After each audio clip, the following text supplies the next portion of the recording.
es que depende de ti. Y comenzamos. Hola, hola, hola a todos. Buenas tardes, buenas noches, buenos días. Sea el día y la hora en la cual nos estés viendo, pues muchas gracias. Primeramente, agradeciéndoles a todos ustedes porque estén aquí con nosotros, acompañándonos. Y como se pueden dar cuenta, ya nos gustó tener invitados e invitados. Y pues agradecida también con el invitado de hoy, que ya él nos va a platicar quién es. Cuéntanos, Yael. Sí, gracias a todos los que nos estén sintonizando, nos estén escuchando en cualquiera de las plataformas que tenemos. Para mí es un gusto que estés aquí con nosotros. Está con nosotros Ryan Hinojos, él es licenciado ¿en qué? Nutrición. Ponos tu nutrición, sal y vale. ¿Y por qué hago esta distinción? ¿Por qué pregunto? Sí. Porque a pesar de que él es licenciado en nutrición, ha tenido ciertas especialidades y se ha dedicado a un tema que al menos a mí desde el momento en el que él me lo contó, a mí me apasionó y me gustó mucho. ¿Por qué? Porque siento que se requiere, y ahorita tú me vas a ir contando toda la siguiente parte, pero tú me vas a ir contando, Brian, la parte que te llevó a dedicarte no nada más a la nutrición, sino a esta pequeña parte de la población que son los niños que tienen cierto autismo, ¿no? Así es. Que tienen cierto autismo. Y entonces él me empezó a explicar, no a grandes rasgos, solamente me dijo pues cómo se le trataba a un niño con este espectro autista y cómo influía su alimentación, cómo toda esa rama, ¿no? Y cuando tú me lo platicaste se me hizo algo sumamente noble, ¿no? Sí. Por eso antes de decirte, ok, él es licenciado en nutrición, pero eso es como la carretera nada más, pero en realidad hay un montón de derivados, de salientes, por ponerlo de alguna forma. Hay un montón de desviaciones ahí que es creo que lo que hace a Brian en este caso diferente, ¿no? Diferente al resto, y es lo que al menos a mí me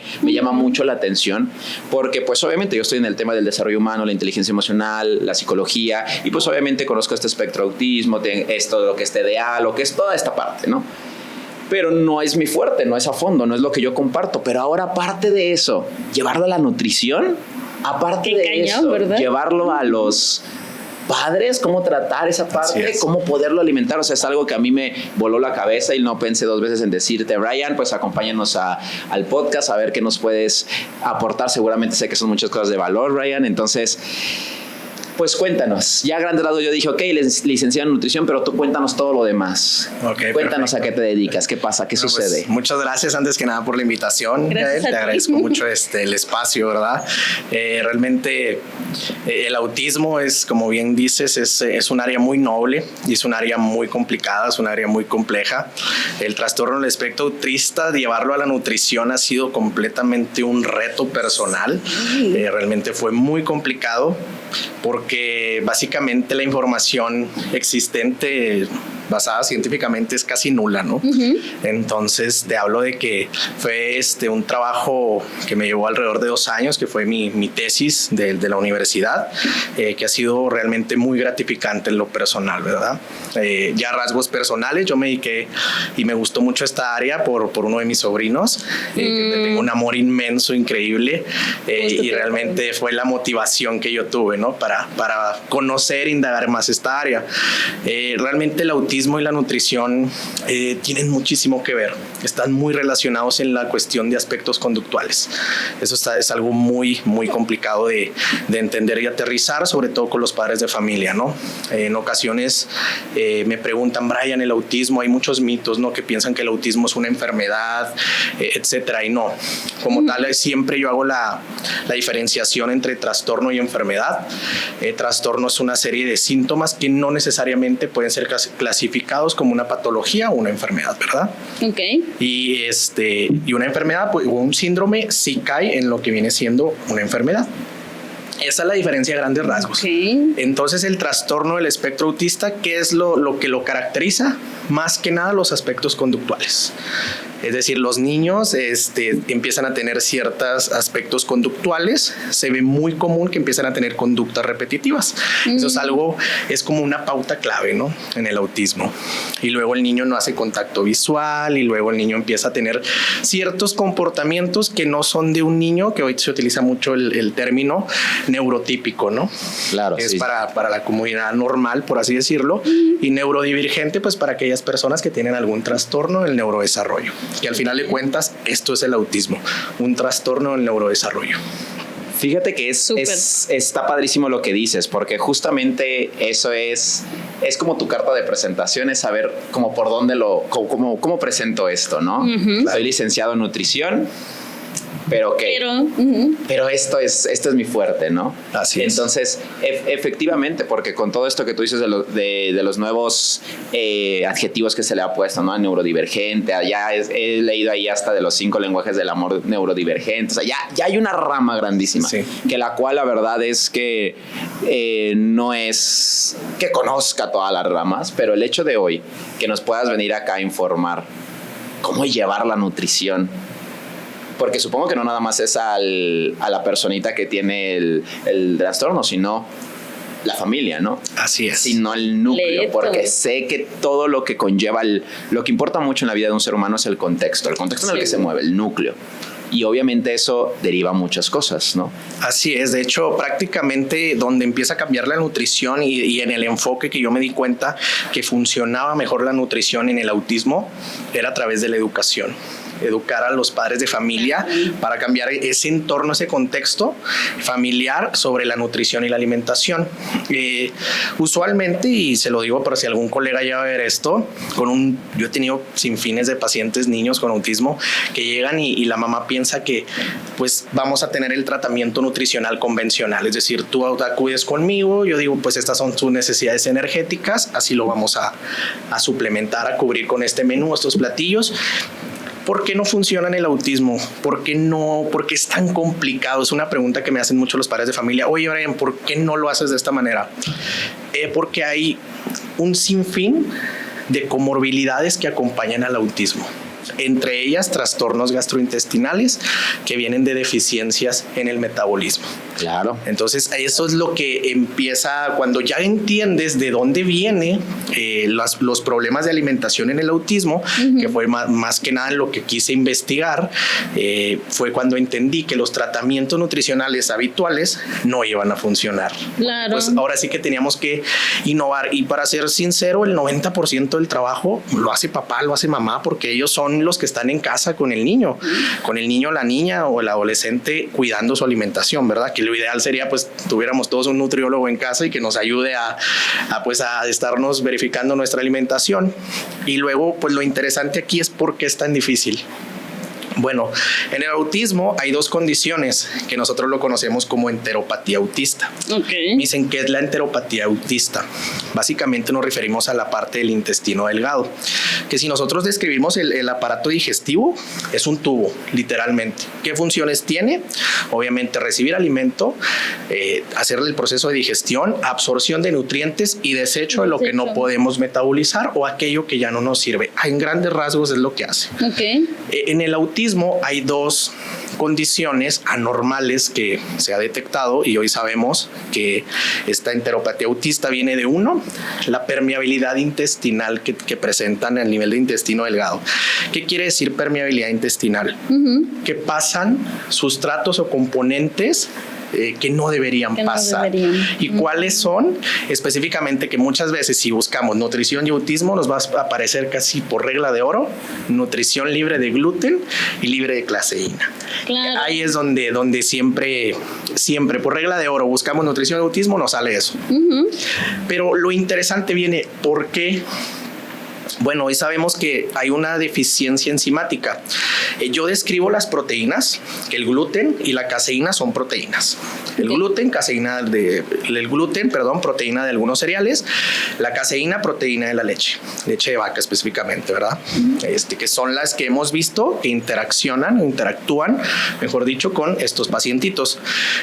Tenemos la cadena de proteínas, ¿verdad? Entonces, imaginemos cómo está compuesta una cadena por eslabones. Tenemos eslabón. Okay. Las enzimas que produce nuestro páncreas para hacer metabolismo de estas proteínas, yo siempre las describo a los padres de familia, haz de cuenta que son tijeras. Y el intestino, haz de cuenta que es el cadenero, ¿no? O sea, ¿qué te pide? Pues que me des tu identificación para dejarte pasar. Es un ejemplo muy, muy sencillo, pero se entiende. Claro. Entonces, no puede por el intestino pasar una cadena muy larga. Una cadena muy larga de proteínas que lo conocemos como péptidos. 2 aminoácidos unidos se conoce como péptidos, cadenas de péptidos, ¿verdad? No se puede. ¿Por qué? Porque esto obviamente causa alguna interacción y luego ahí es donde viene lo interesante, que también empieza a reaccionar el sistema inmunológico. Entonces es toda una cadenita, que es a donde voy. Estas enzimas, estas tijeras, por así decirlo, no cortan eslabón por eslabón, por lo cual no se va absorbiendo de manera correcta, sino que en lugar de ser 1, se absorben 3, se absorben 4. ¿Cuáles son las proteínas donde nos falla el metabolismo? Caseína y gluten, y forman específicamente 2 sustratos, que es aquí es donde viene la explicación de los aspectos conductuales del niño, que se llama gluteomorfina y caseomorfina, que si ya ese nombrecito ya nos empieza a sonar, yo le digo mucho a los papás. Ya como de droga, ¿no? Así es un efecto y lo describimos como un efecto opioide. Entonces ahí es donde entra lo interesante.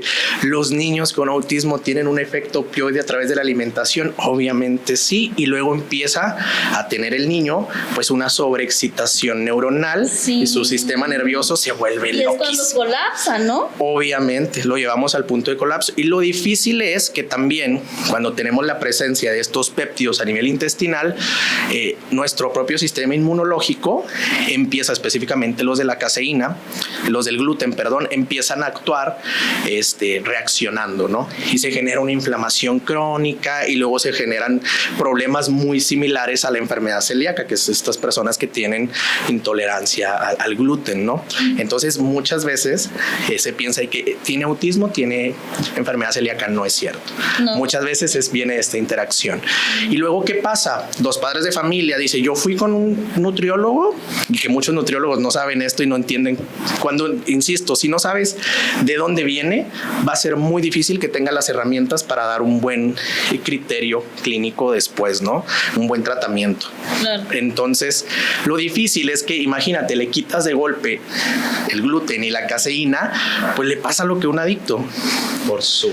La abstinencia se los come, el niño empieza irritable, agresivo, etcétera. Entonces, si nos ponemos en contexto, es una cadenita que funciona mucho cuando los papás, insisto, mi tratamiento se basa en la educación, porque cuando el papá o la mamá entienden de dónde viene este problema y que se debe de cambiar poco a poco, es decir, empezar a disminuir la dosis, que es lo que realmente se hace, ¿no? Pues obviamente, pues es cuando vemos que los aspectos conductuales van mejorando. Sí, porque imagínate que le das esta dieta a alguien y luego no sabe que no funcionó y ya lo dejan. Sí, que es muy común, que llegan y digan, es que no me funcionó. Pues obviamente va a ser muy difícil, se lo quitas de la noche a la mañana, pues va a tener la abstinencia, ¿no? Sí. Y al final de cuentas, Brian, igual tú me vas guiando, Jessy, porque sabes que yo me voy por la tangente y pregunto y eso, Yo no me meto al tema de los niños con autismo, porque obviamente parece que se requiere otra especialidad sumamente muy amorosa. A mí se me hace, porque tengo gente que trabaja con el espectro autista, tengo gente cerca y me platica, ¿no? O sea, tenía una amiga que hasta en algún punto me decía, con el simple hecho de yo cambiarle la funda del color del teléfono, claro, ese simple aspecto de cambiar ese color puede hacer que el niño detone o que siga estando en calma o en paz o en tranquilidad. Claro. Entonces, cuando yo me entero de toda esa parte, pues claramente yo en el tema autismo no me metí de lleno, ¿no? Pero sí he conocido gente alrededor que me cuenta cómo está toda esta parte, ¿no? Y efectivamente los papás que tienen hijos autistas es un reto, es una misión hermosa, de mucho amor, y tampoco lo vamos a romantizar. Claro que no. Porque al final fácil no es, ¿no? Es muy desgastante. Justamente, y ahí es donde me gustaría como que tú nos apoyaras, al menos que tú me digas otra cosa, Jessy. Sí, está súper. ¿por dónde empiezo? ¿Por dónde empezamos? O sea, tú siendo, ok, tú has trabajado el tema del autismo y no quiere decir que seas psicólogo, pero en ese momento te dedicaste a eso y sabes mucho de ese tema. A la vez vas de la mano con la nutrición, sí, ¿no? Claro. ¿Por dónde iniciamos entonces, Brian? ¿Por dónde iniciamos? ¿Por los papás? ¿Por la familia? ¿Nos vamos de lleno con los niños?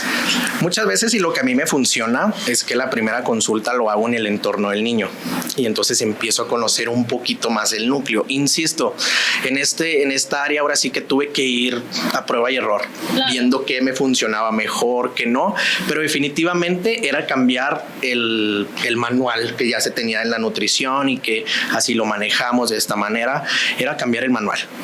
Y ahora sí que era romper nuestras propias reglas, esos paradigmas, porque teníamos que hacerlo de una manera diferente.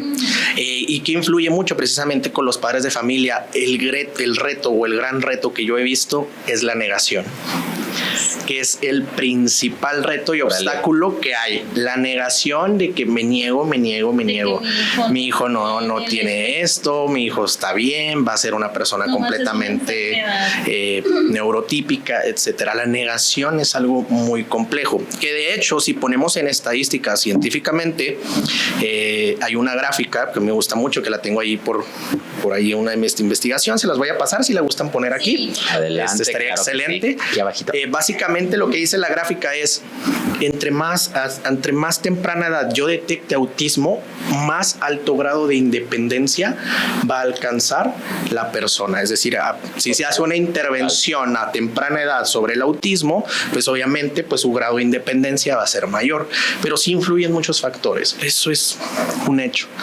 El núcleo familiar, el nivel de estrés, porque también eso es importante. Yo muchas veces le he dicho a los papás, sí, hay que cuidar la alimentación del niño, de la niña, pero también tienes que cuidar la tuya, porque es muy desgastante y demanda mucha energía, mucho tiempo estar cuidando a una persona con este trastorno. Entonces, ¿por dónde se empieza? Básicamente, la aceptación.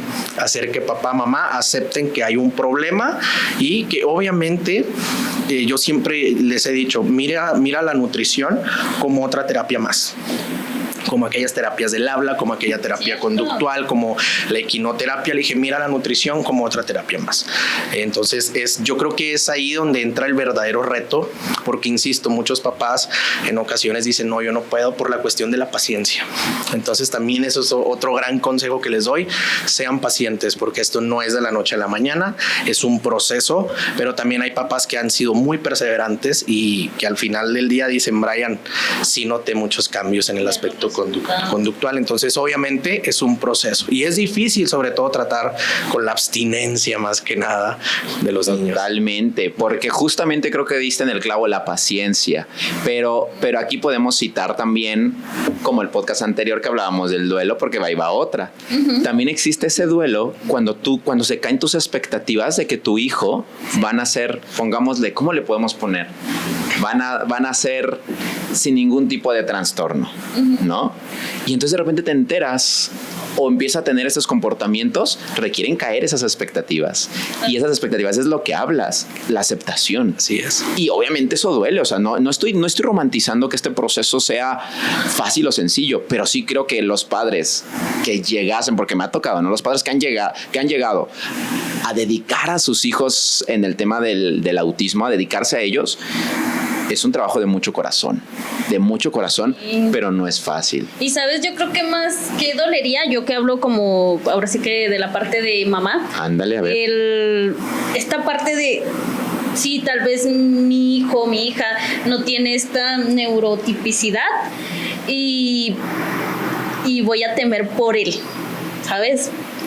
Yo creo que en esa parte yo pensaría como mamá el cómo se va a defender, el cómo va a estar en la vida, el que si me muero y qué hago y qué va a hacer él. O sea, yo creo que viene esta parte donde te quedas. Se juegan muchos factores, porque incluso, no sé si a lo mejor hasta te ha tocado, Brian, con culpa, papás con culpas de qué hice, definitivamente. ¿no? ¿Qué fue lo me que alimenté? Exacto, qué fue lo que no hice. Si yo hubiese hecho eso, Claro, hubiese hecho claro. aquello. Y precisamente es a lo que voy, ¿no? Cuando viene el papá con culpa, ¿cómo amenizo esa culpa?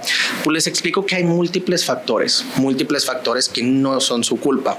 Hoy en día sabemos que sí hay una muy posible causa genética y que ya hemos identificado el gen. ¿Cuál es? El gen CAPRIN1. Es el que se le ha atribuido al desarrollo de enfermedades neurodivergentes, en este caso del autismo. Okay. Entonces es bien interesante, ¿no? Porque pues sí, obviamente el medio ambiente que nos rodea en el estado de gestación va a influir en el desarrollo de enfermedades crónicas de un infante.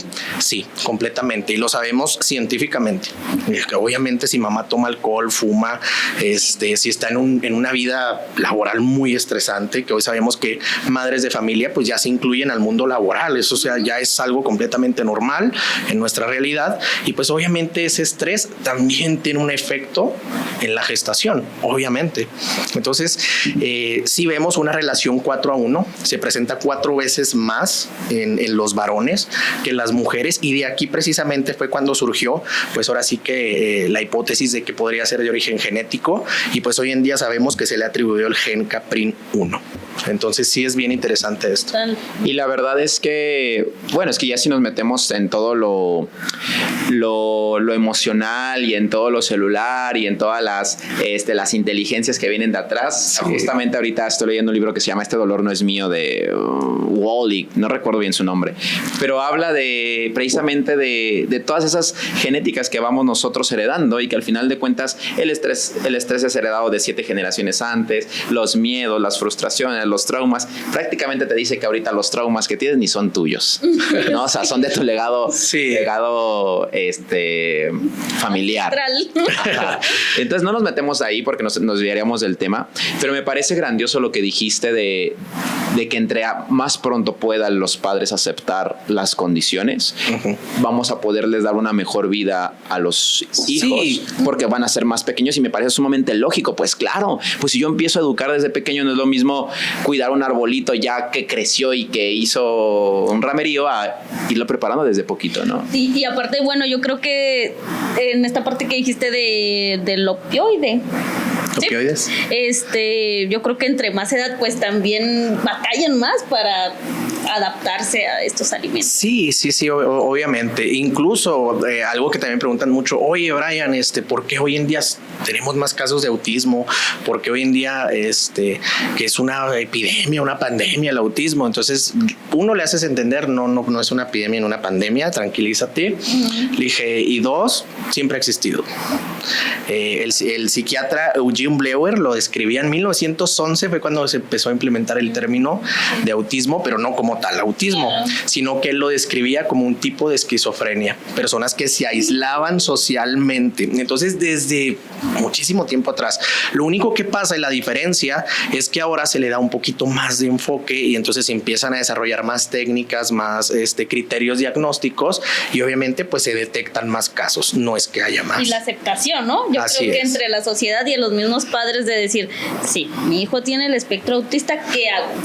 Sí, así es. Ese es un reto enorme para los papás. Entonces, ya cuando entienden un poquito que se ameniza esta culpa y que les haces entender, pues no es tu culpa, ¿no? Nosotros no estamos dentro, tú no controlas cómo vas a gestar a tu niño, ¿no? Así, yo quiero que tenga los ojos verdes, que nunca se enferme, que viva 200 años, pues obviamente eso no lo podemos hacer. Okay. Y aparte, pues que no sería ético, ¿no? En pocas palabras tampoco. Pero entonces ya desde ahí la aceptación que los padres de familia es una pauta bien importante para que los tratamientos funcionen. Qué padre. Yo también considero que esa parte de la aceptación a mí me estuvo increíble, eso de los padres de las padres de familia. ¿Y después qué seguiría? Como papá lo acepté, lo trabajé, ya estoy en ese proceso.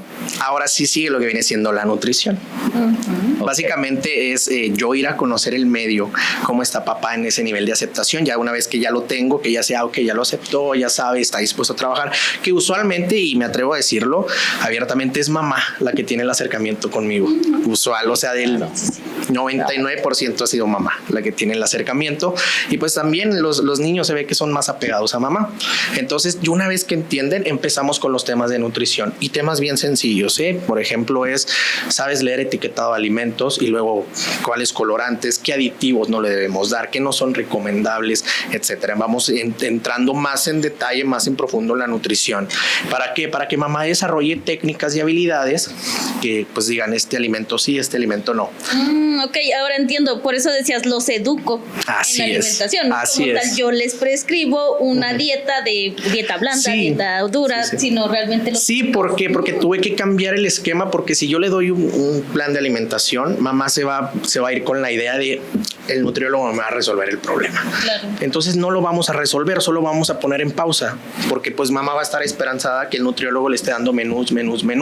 Entonces yo siempre he dicho, a los pacientes se le tiene que enseñar para que ellos tengan un criterio. A mí me gusta hacer un ejercicio bien básico, bien sencillo, que les digo a los pacientes, que yo lo aprendí en el hospital infantil, que decía la doctora, decía, dale alimentos vivos y evita alimentos muertos. Yo no lo entendía, hasta que me dijo, ¿cuáles son los alimentos vivos? Pues aquellos que les da el sol, que los irriga el agua, todos esos alimentos, básicamente frutas y verduras. ¿Cuáles son los alimentos muertos? Pues los alimentos ultraprocesados, los enlatados. Pues obviamente no es un alimento vivo, es un alimento pues obviamente ultraprocesado con conservadores, aditivos, colorantes, que por sí ya son dañinos. Pues ahora los efectos que tienen en los niños con autismo, pues lo multiplicas por 10, obviamente. Entonces es un ejercicio muy básico, pero que pues si lo practicamos, incluso cuando vamos al supermercado y pues, cuál es el alimento vivo, cuál es el alimento muerto, ya tenemos un criterio más amplio. O sea, algo muy sencillo lo podemos hacer un criterio muy funcional, que a mí me ha servido muchísimo.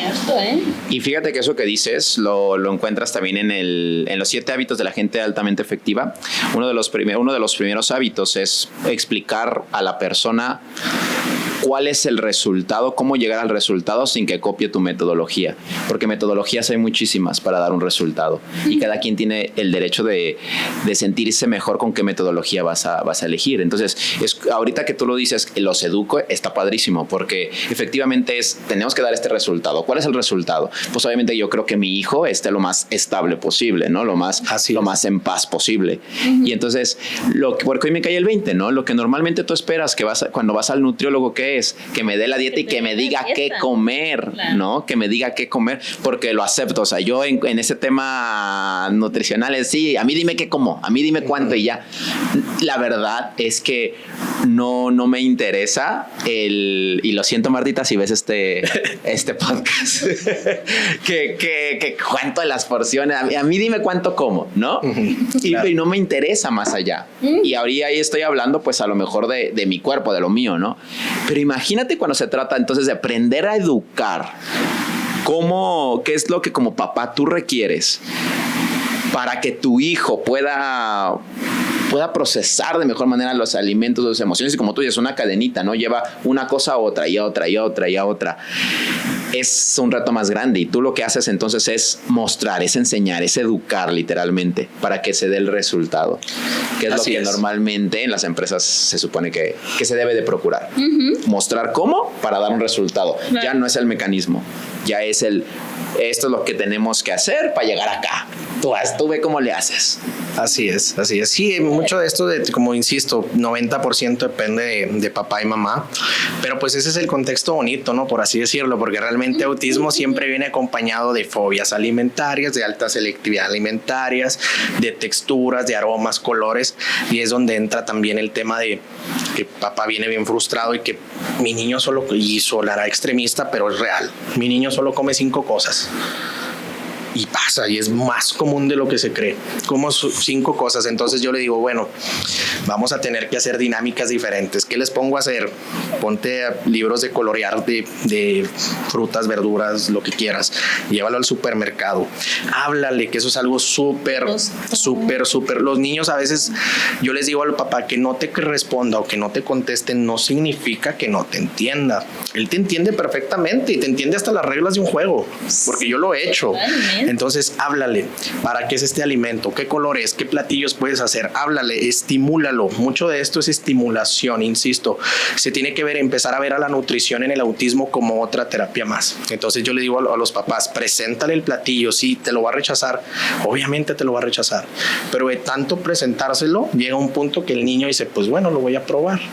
Porque pasa, si a nosotros nos ponen aquí un platillo, muchas veces hasta por inercia lo probamos. Entonces no significa que ellos sean completamente diferentes a nosotros en todo, pero tenemos que buscar herramientas. Hay papás que en ocasiones ellos me dan herramientas a mí, que oye, esto a mí me funcionó, hazlo, adelante. Si a ti te funciona, está perfecto.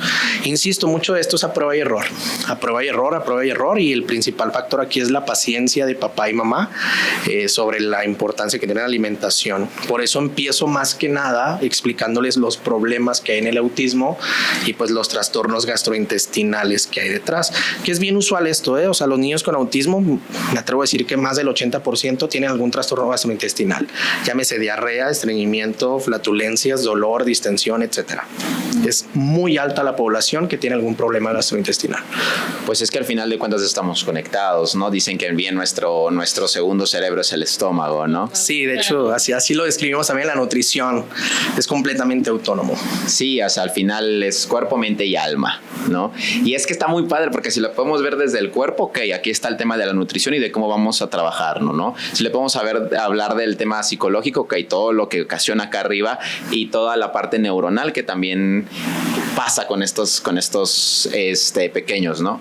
Y la parte espiritual, no sé, que es algo que siempre me ha gustado como meter mucho, el tema de, para algo apareció en tu vida este trastorno, para algo hoy tienes un niño con ese trastorno, y ¿qué te vino a enseñar? ¿Para qué está acá? ¿No? Entonces yo me metería ahí de lleno en muchas cosas. Fíjate que sí es algo que sí les digo, te vino a enseñar la virtud de la paciencia. Sí, caray. La verdad. Y no recuerdo bien quién lo dice, Brian, pero la frase es que nadie puede ser paciente con lo que no ame. Definitivamente. Es decir, si tú eres paciente con algo es porque amas. Y es algo que a lo mejor no igual en a lo mejor lo que yo me dedico, pero cada paciente que se sienta en el sillón de, paga la redundancia, paciente, pues es un contacto de amor de ser a ser para que salga adelante, ¿no? Como la rosa del Principito, ¿no? También. Sí, también esa paradoja del Principito de yo cuido la rosa para que florezca porque la amo, no la arranco para que sea mía porque la quiero. Claro. Entonces, creo que quien ama es paciente de cierta manera, ¿no? Sí, correcto. Entonces, padrísimo. Está padrísimo. Para ir, tú dime, ¿qué queda cerrando pendiente? Sí, claro. Sí, ahora ahí va. Bien. Para ir cerrando, ¿tú qué nos dices? Ok, ya aprendimos, empezamos por los papás, me quedó claro, eso estuvo padrísimo. Después vamos al tema más nutricional, ¿no? ¿Con qué te gustaría cerrar? ¿Con qué? Yo sé que tú das tus talleres, sé que tú das explicaciones, sé que explicas todo esto, estuvo perfecto como lo dijiste acá. Sí. ¿Con qué cierras? ¿Qué granito de arena más nos aportas? Pues sobre todo tener cuidado con la suplementación, que eso es algo muy, muy habitual en el autismo. En ocasiones hay que valorar si es necesario, que la mayoría de las ocasiones lo es. Probióticos, prebióticos, que es lo que más se suplementa, omega 3. Sin embargo, hay que tener siempre cuidado y siempre estar de la mano con el médico, que el médico también, el neurólogo específicamente, nos dé la aprobación. Siempre tener ese trabajo multidisciplinario. Igual a los papás siempre estar preguntándonos, oye Brian, ¿qué onda? ¿Me recomiendas esto? Oye, esto, lo otro.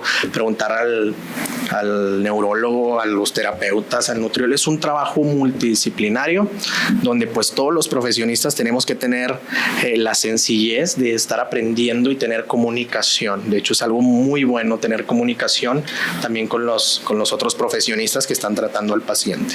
¿Por qué? Porque estamos en la misma sintonía. Porque recordando que esto es para apoyarlos. Entonces sí, la suplementación es importante, pero pues también tomar en cuenta que tiene que ser, yo lo ideal que siempre les digo, con tu neurólogo, a ver si nos da el visto bueno, le damos, y si no, qué podemos modificar, qué podemos cambiar, pues para ir conociendo, ¿verdad? Porque sí está muy conectado también. Por supuesto, al final cuerpo, mente y alma. Al final es cuerpo, mente y alma y es estar conectados todos y hacer como esa red de apoyo para un fin común. Así es. ¿No? Que era lo que ahorita pues tú explicabas, ¿no? Yo por eso educo, porque al final el fin es pero la forma en cómo llegamos podemos llegar de muchas maneras.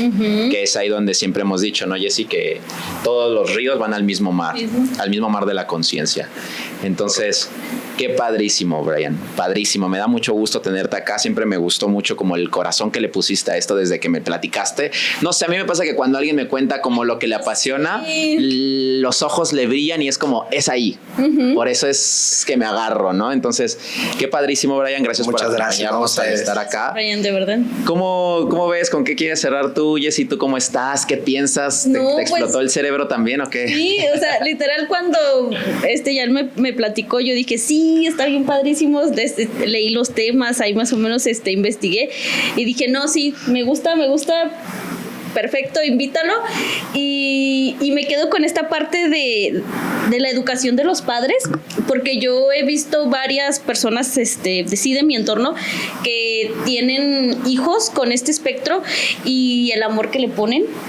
Realmente yo no conocía esta parte de que tienen que ir con un nutriólogo. Qué complicado. Total, qué complicado para ellos y realmente pues no, o sea, ahora sí que me quito el sombrero por ellos, porque si yo decía que era difícil ser madre,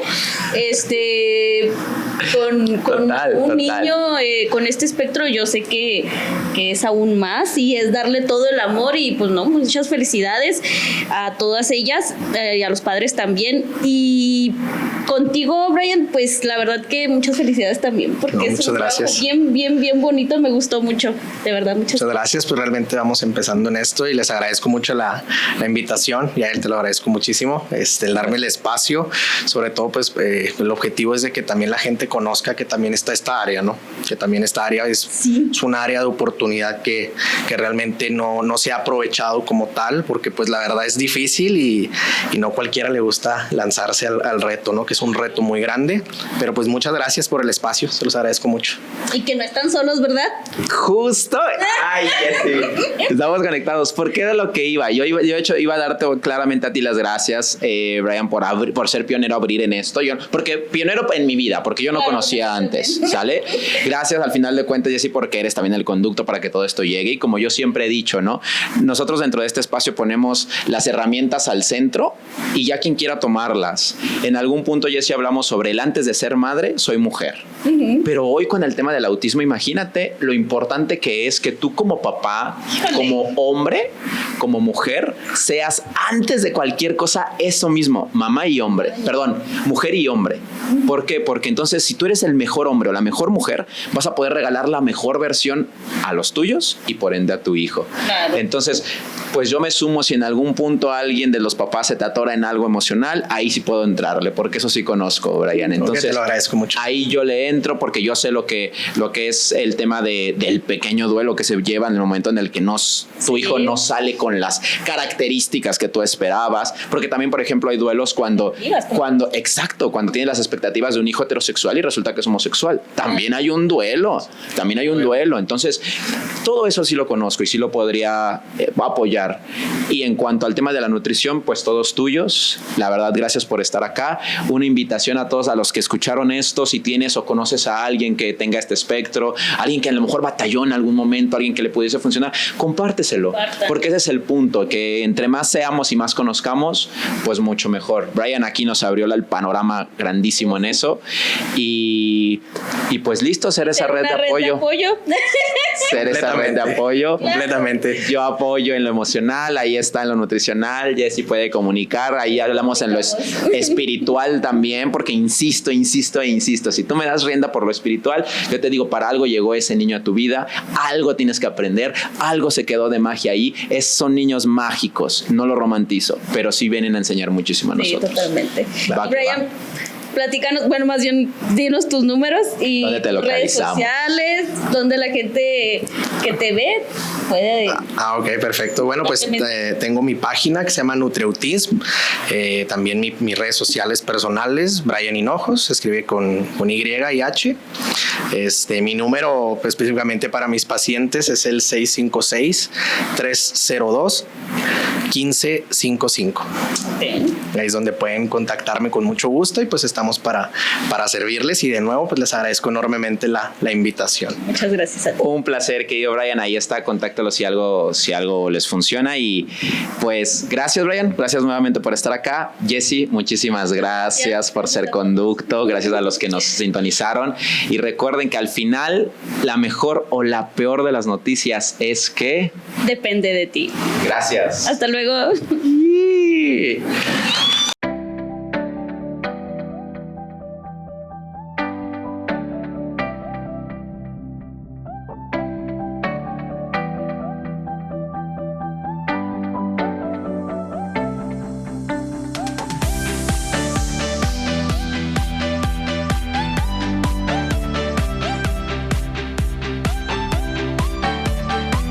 Es que depende de ti.